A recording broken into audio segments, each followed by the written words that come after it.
Hi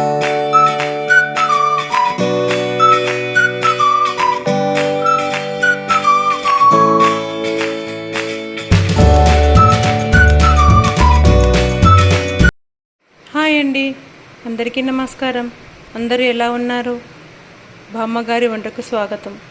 ఈరోజు మనము మునక్కాయ కర్రీ నేర్చుకుందాం.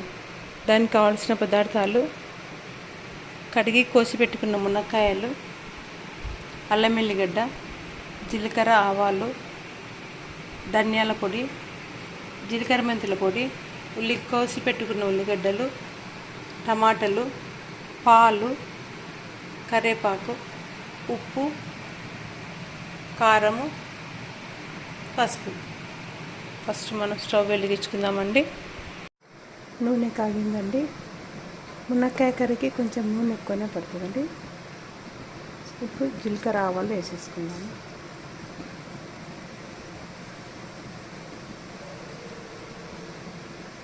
కొంచెం పెద్ద పెట్టుకున్నాము.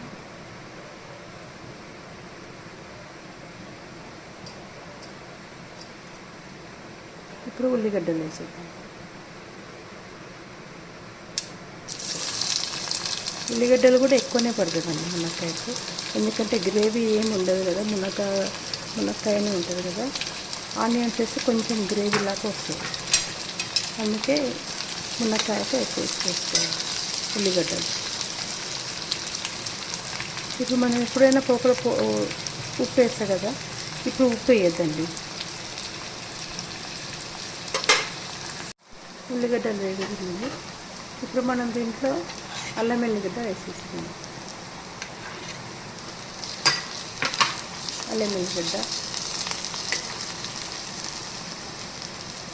పసుపు కూడా వేసుకుందాం.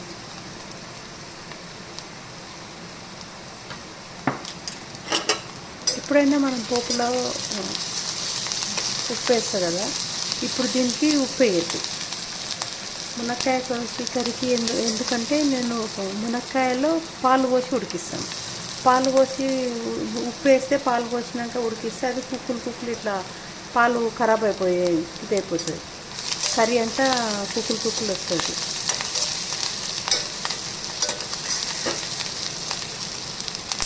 మనం పాలు పోసుకొని ఉడికిస్తాం ఇప్పుడు, అందుకని పాలు పోసి ఉడికిస్తే ఉప్పు ఉంటుంది కాబట్టి పాలు ఖరాబ్ అయిపోతుంది. అందుకని ఉప్పు స్కిప్ చేయాలి, లాస్ట్కి ఉప్పు వేయాలి. ఇప్పుడు అది ఉల్లిగడ్డలు వేగినాయి కదా, మనం కరివేపాకు ఇలా నలిచి వేసుకుందాం. ఇలా నలిస్తే ఎక్కువ వాసన వస్తుంది, కరివేపాకుది స్మెల్ ఎక్కువ వస్తుంది. మనం కట్ చేసేది చాకుతో కట్ చేస్తే అంత స్మెల్ రాదు, చేత్తో ఇలా నలిచేస్తే బాగా స్మెల్ వస్తుంది. ఇప్పుడు దీనిలోకి మనం మునక్కాయలు వేసుకుందాం.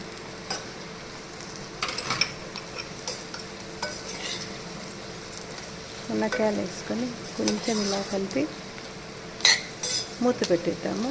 అది కొంచెము దగ్గరికి మనం కరివేపాకు ఇలా నలిచి వేసుకుందాం. ఇలా నలిస్తే ఎక్కువ వాసన వస్తుంది, కరివేపాకుది స్మెల్ ఎక్కువ వస్తుంది. మనం కట్ చేసేది చాకుతో కట్ చేస్తే అంత స్మెల్ రాదు, చేత్తో ఇలా నలిచేస్తే బాగా స్మెల్ వస్తుంది. ఇప్పుడు దీనిలోకి మనం మునక్కాయలు వేసుకుందాం.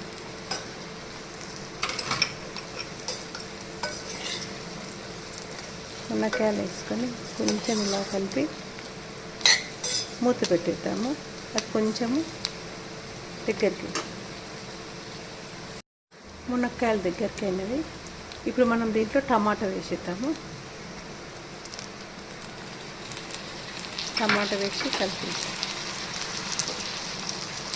మనం ఒక ఇంగ్రీడియంట్స్ మర్చిపోయినామండి, కొబ్బరి పొడి మర్చిపోయినాము, లాస్ట్కి వేస్తాము. అది ఫస్ట్ చెప్పడం మర్చిపోయినా నేను.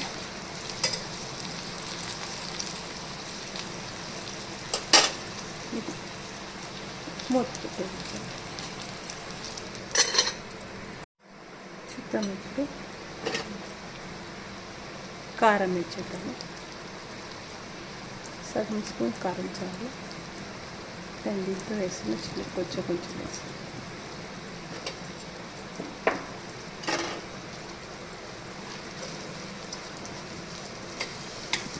కొంచెం కలిపేసి ఈ పాలు పోసేయాలి. ఇప్పుడు పాలు పోసి ఉడికియాలి. మునక్కాయలో పాలు పోసి వేస్తే చాలా టేస్ట్ ఉంటుంది.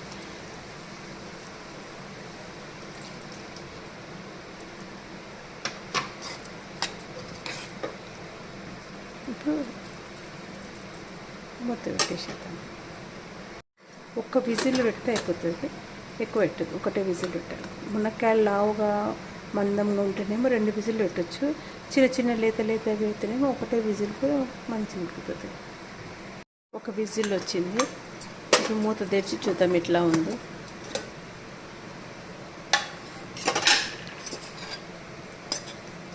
ఉడికింది. ఇప్పుడు మనం మళ్ళీ స్టవ్ వెలిగించుకొని దీనిలో కొబ్బరి వేసుకుందాము. కొబ్బరి పొడి, ధనియాల పొడి, జీలకర్ర మెంతుల పొడి వేసుకొని కొంచెం చిన్నగా పెట్టి మళ్ళీ దగ్గరికి కావాలి ఇది. ఇప్పుడు దీంట్లో ఉప్పు వేద్దాము.